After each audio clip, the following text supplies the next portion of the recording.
What's up, family? It is your cousin Cleisha. Come on in, come on in, come on in. So it is the holiday time, and I am the rom-com queen. I love a romantic comedy. Okay, I love all the romantic movies. I am a romantic at heart. It's just how I am. I love to see it. But as I was downstairs watching one of the holiday movies, it made me laugh. It made me laugh because it's not a real depiction of what real love is or how you know that this is the person. So I wanted to go over a few things, and I don't have any notes, so we just going to just go off the top with this, okay? Just a couple of things that I noticed while I was watching this movie, and I'm watching Christmas movies every day. It's the holiday season, okay? But they're not real. Okay. And it's unfortunate because a lot of us have grown up watching these types of movies and films where, everything is fine. I mean, they'll have a little friction, but that's it. And everyone lives happily ever after and they're inseparable and yada, yada, yada. But that's not really how love goes. And especially as a woman, we've grown up playing with the Barbie and Ken, and we were going to get married, and we've planned our wedding since we were 10 years old. We already know what we want and everything like that. And what I want to let the women know is that, men did not grow up like that. Like, they didn't grow up, in their feelings and just things like that. And especially if they weren't in a nurturing household where they could be in touch with their feelings. As a mom of two sons, my two boys, raising them, I wanted them to know how to communicate, especially when they were angry, because I saw that that was lacking. Even at a younger age, in my 20s, when I had them, I was coming across men that did not know how to communicate. So it was very important for me to teach my sons at a very young age, tell me how you feel. But don't be all, my oldest son, he was known for that. But mom, da da da. And I'd be like, bring it down. Mom, all I was saying was da da da. Like, we went through that for years until he got it. For my youngest, he didn't talk about his feelings. He kind of internalized everything. No, you have to speak up, so there's not a one size fit all with your children. So I didn't even think I was going to go over that. So if you have children, especially young men, please let them be able to communicate how they're feeling as best as possible. Because if they don't know how to do that, it's going to hurt them in their adulthood. And that's what we're dealing with now. So we've been raised, on the opposite side of the spectrum. And we believe, women, we've seen all these movies and, we're romanticizing relationships and marriage. And it also could have contributed to the divorces that I had, when I was younger. So all of this plays a factor. So now at 44 years old and, a divorcee, I laugh at the rom-coms. I laugh at the movies, and I laugh at, just what we see in social media and on TV about, relationships. And you just think that a man is just going to come sweep you off your feet and, everyone's going to be good and you're not going to have any hiccups. You're not going to have any type of problems or issues, but that's a lie. It's really a lie. How do I know if this is the person? Did you know that sometimes when you meet the person that is actually for you, it does not feel good? What do you mean? What do I mean is that sometimes the person that is for you, they will challenge you in the ways that you have been operating insufficiently for the past 15, 20, 30 years. And they will be a mirror to you. So sometimes meeting the person can be like, whoa, it'll make you want to run and hide. And you'll initially say, oh, this ain't the person for me because we don't get along. But that might not be necessarily true. There's a thin line now. There is a thin line. The person that's not for you, there's going to be red flags all over the board.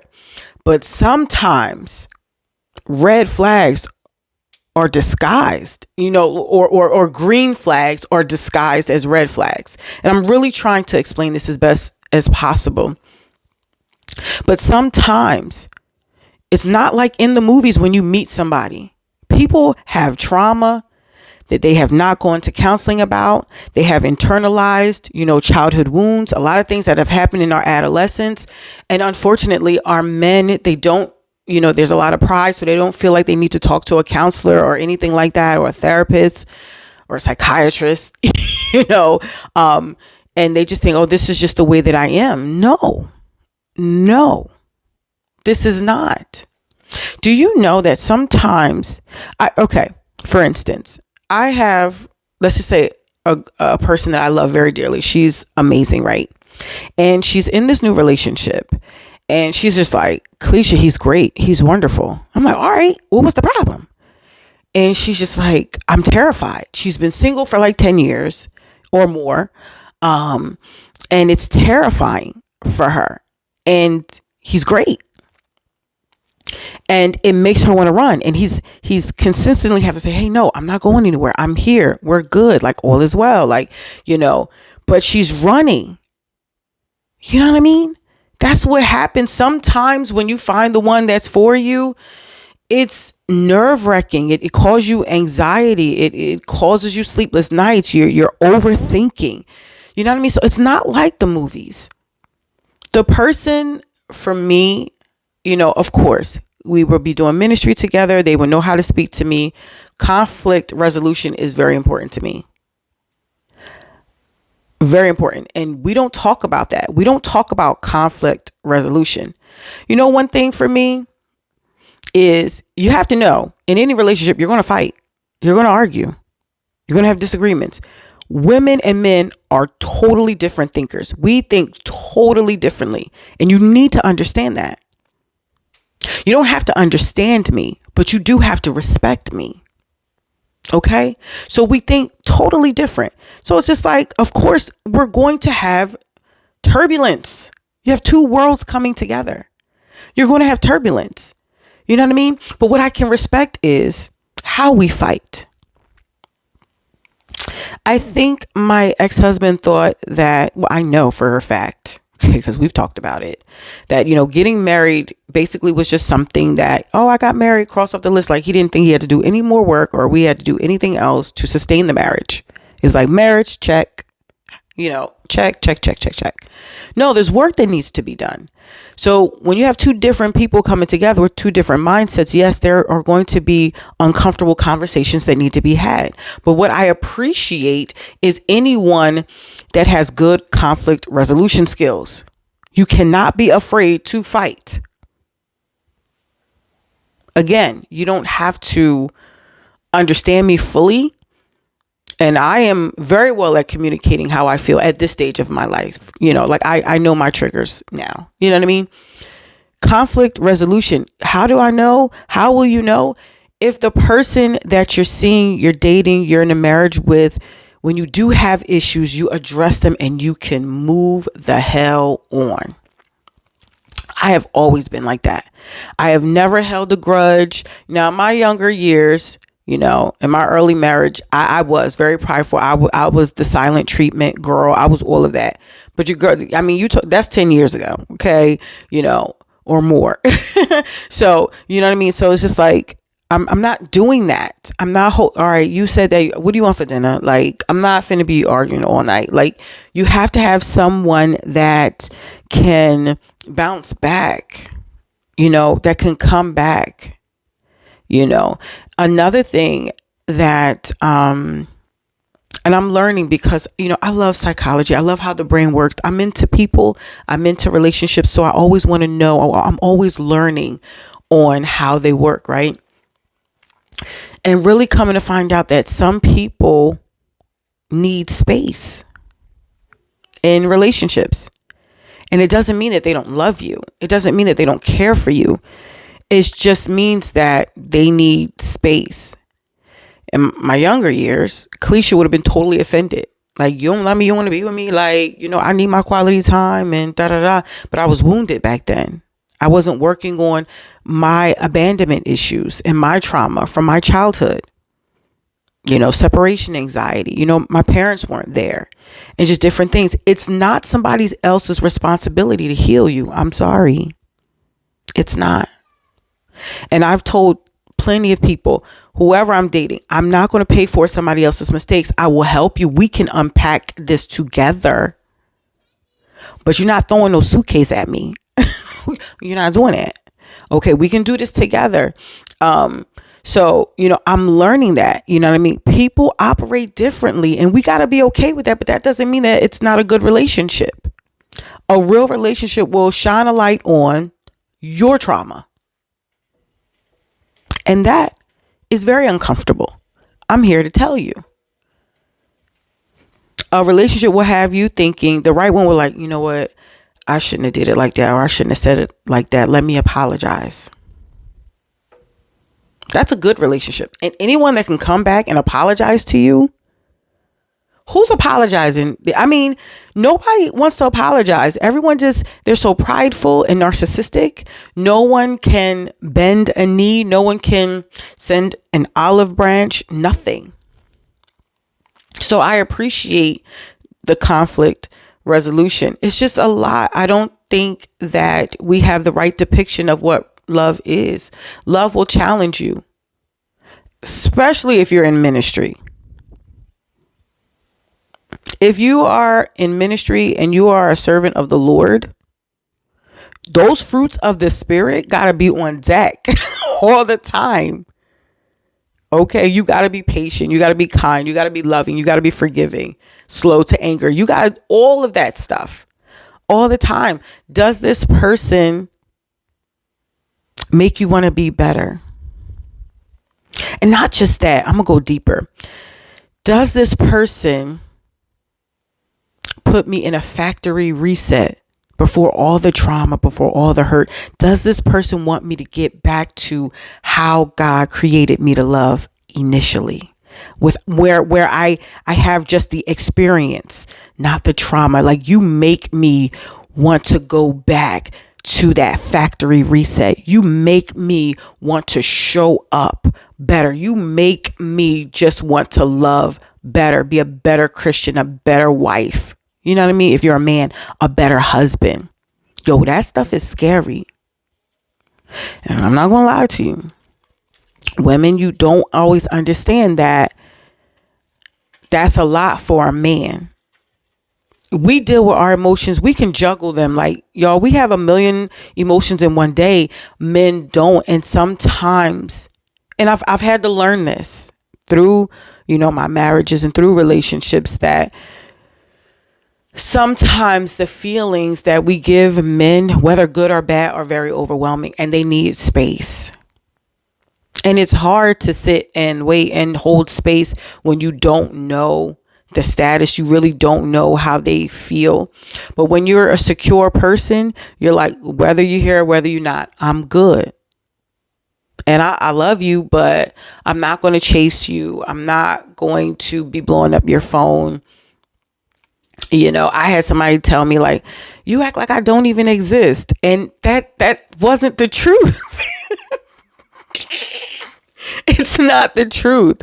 It's just that, I believe in space, and I'm not someone that you got to babysit. Even me and my pastor, oh my God, when I first got there, he would call me Cleese, you all right? I'm like, Pastor, I'm one of your self-sufficient soldiers. Like, I'm good. I'll call you if I'm not. Are you good? I'm good. You know what I mean? And now we have that understanding. If he doesn't hear from me, ain't no love lost, but I'm just not one of them. I'm really an introvert. I like being by myself too. I like spending time alone too. I'm extroverted when I have time, like when I feel like it, you know what I mean? But I'm necessarily not. I love me. I love being by myself. And then that's another thing. If you don't like being by yourself, if you're not content being by yourself, you're not ready for a relationship, because there are going to be times where your partner wants some space. And what you going to do? Fall apart?